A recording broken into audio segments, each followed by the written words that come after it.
Let's talk about the New Jersey Devils now then, who both of you gentlemen have in that fifth spot. A young team looking to take a step and had a pretty good offseason as well. So let's talk about the Devils. Case, take it away.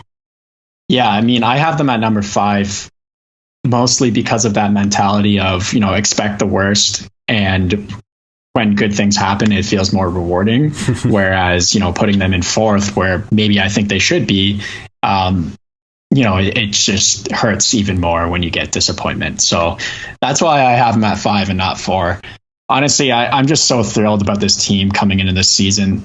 The amount of competition on forward is what gets me out of bed in the morning. This team, we're talking Andreas Jansson's probably going to be a healthy scratch because there's so much competition going on here. There's guys like Alex Holtz and Fabian Zetterlund, who I think should be in this lineup. And then even Graham Clark is sticking around in training camp so far because he's been putting the puck in the net. But Alex Holtz is filling the net in preseason action here. He's been playing with Palat and Hughes, and I'm loving that line. And then it's just from there, the top 9 is filled out nicely here. A healthy Jack Hughes can score 100 points this season, no problem, especially playing with Palat and then having a sniper on his wing. The line of Hischier, Bratt, and throw Sharangovich on there, throw Tatar. I think that's going to work out just fine. Harp, you've mentioned Bratt, how good of a season he had last year. He's continuing to have to prove himself being back on a 1-year contract. So he is going to be flying. They're doing things for him to keep him around, like signing his brother to an AHL contract. I don't know. It's great to see. He's continuing to work out with the same trainer that's got him here, works out with Alex Holtz and Philip Broberg. And now a healthy Miles Wood back. A few years ago, I would have never said this, but this guy actually has such an impact on this team when he's in the lineup. Something to do with that straight line speed and that nose to the net. It's fun to watch, and the team plays faster when he's out there. They all kind of meld together. And then bringing in Eric Howla really rounds out this center core. Michael McLeod's a great 4th liner. Dawson Mercer's an option on both wings and in the center. Not a lot to say negative about the forwards. I'll get to the defense. I'll be quicker here because I think that this is one of the best right sides in the NHL. And then you have such great defensemen down the left side. Ryan Graves, Siegenthaler made every defenseman he played with better analytically last year. And now they added Brendan Smith. And then they've got a lineup of guys trying to crack. Nikita Okhoichuk is trying to crack. Kevin Ball, Riley Walsh. There's a list that goes on. There's so much competition there. It's great to see. And then maybe the question mark of this team is goaltending. Can Mac Black stay healthy? Is Vitek Vanacek a solid goalie? He's struggled to be consistent. Both these guys are looking for consistency this year, and that's my big scare. Although Mackenzie Blackwood has looked really good in preseason so far. That's good to hear, Case, because he's my 3rd fantasy goalie, and he was kind of a boom or bust for me because in that tandem role, I don't think it's clear who is going to start more games. As far as this team is concerned, I think it would be beneficial for them to just let both guys play and see who is better. So in a tandem role for a 3rd fantasy goalie, I think it makes a lot of sense to take Blackwood super late. So I'm expecting him to be good and really hoping. I like their goaltending, by the way. I think that tandem has the potential to be good. Certainly better than it was last year because they had 6 guys play for them last year. 7.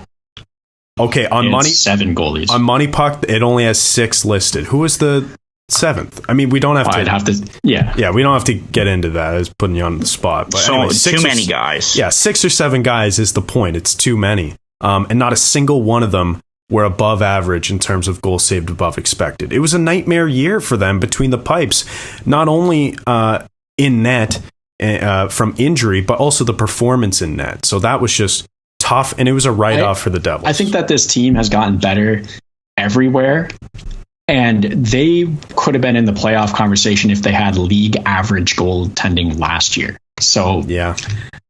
I don't know. I'm really hopeful. I'm hopeful every year, but this is definitely the most hopeful I've been so far. Me too. And that's why I originally had them in the 4 spot, but now we're talking about them in the 5 spot. Still pushing for a playoff spot here as sort of like a bubble team in the same tier, I would argue now. I mean, hopefully with Pittsburgh and Washington. So I like what they did up front. Adding Palat, I think it is a good add. You would have liked to have gotten, Johnny Hockey or Matthew Tkachuk when they were available, but you win some, you lose some. And then I just love how there's so much competition, like you talked about, Case. Like there are so many guys here who can make an impact. I think the problem for them is going to be who makes the team and where do you put them all?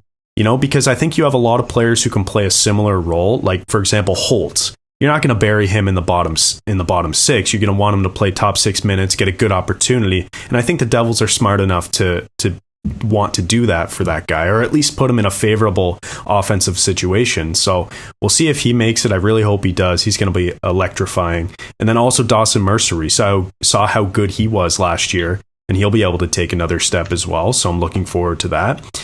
The only thing I'll say about the back end, aside from the fact that they lost Subban, which I think hurts them more in the dressing room than it does on the ice. The one thing I'll say about the back end is I thought the comment made by Siegenthaler made me crack up. And I was going to put the Devils at number 1, but I settled for 4 because of the Siegenthaler comment. It pissed me off that much. He said he's taking less money because the team is in a good situation. The guy still signed for 5 years, $3.5 million almost. Like, dude, like he's good, but he's a middle, like he's a second pairing guy. Like that's what you're worth.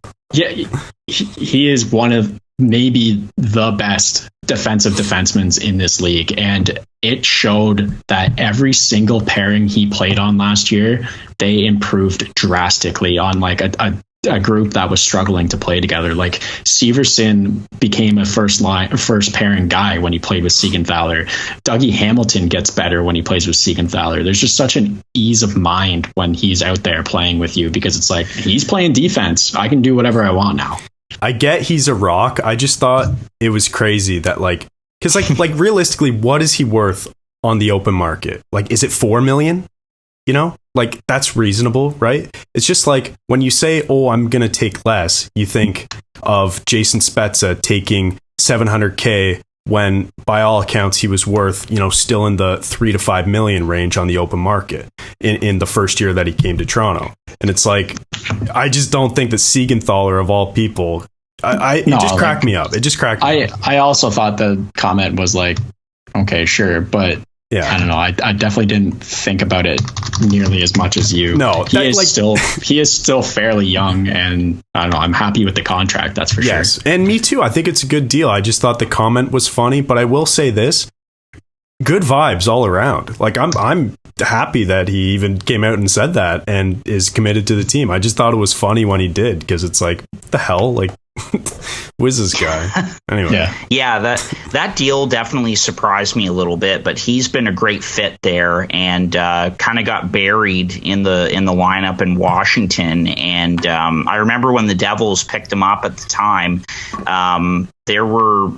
heard Elliot Friedman say that there were other NHL GMs saying that could be a really nice pickup for the Devils, and it's worked out well. Case, you mentioned the right side of that decor and how good it is, and I would have to agree. Hamilton, Severson, and John Marino on the right side. That is that's pretty darn good. So I like the moves that they made this offseason. I think the biggest key for this team to take a step and for them to be playing meaningful games in March, which I agree. I think that they could certainly put themselves in that position, taking the next step, is for just everybody to stay healthy, for Jack Hughes to stay healthy, for Nico Hischier to stay healthy, for them to get consistent goaltending night in and night out is a big thing as well. But if all goes well, everybody can stay healthy,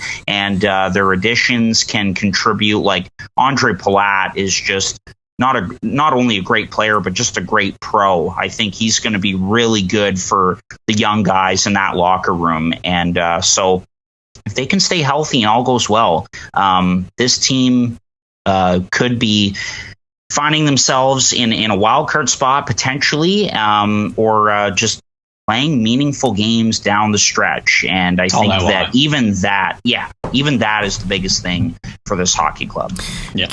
Before we move on, Case, I had a question for you. When did they buy out Jani Kokkonen? I must have missed that this offseason. When I was looking at Cap Friendly, he's $200K against the cap from buyout. I didn't know they did that. Yeah, his contract was like $1.2 million or something like that. Yeah. And they bought him out, I don't know, not long ago, months ago. But weird. I was just surprised by that because I didn't think he made that. Yeah, that one was 1.2 was his like year extension or buyout, or not buyout, but RFA, whatever it was. Like his just one of those like failed projects. Yeah.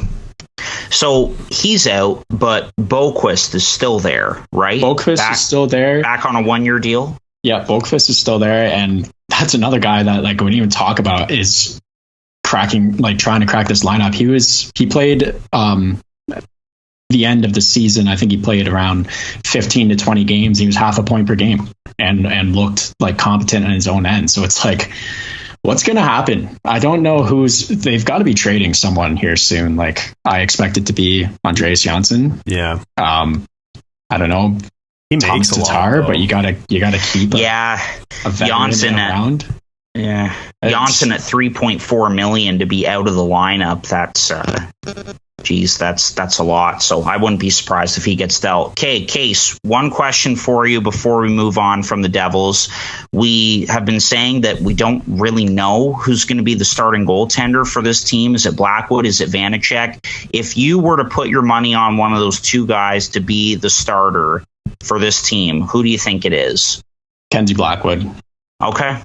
He is the only reason he wasn't the starter and competent last year is injury, and he seems to be fully healthy, and knocking on wood again for that. But when this guy was fully healthy, he was a very good goaltender, and I expect him to get back to that.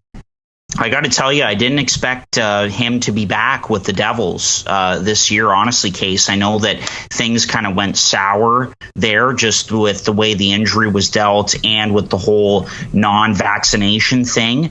But good for Fitzgerald and company to, patch things up with the player. And now he's got a running mate in Vanacek. So that could be a very good 1-2 tandem. But I seriously thought that it was going to be Nico Dawes and someone else as the two goaltenders for this team. But you know what? Not a bad looking tandem for sure. It'll be interesting to see how it all shakes out.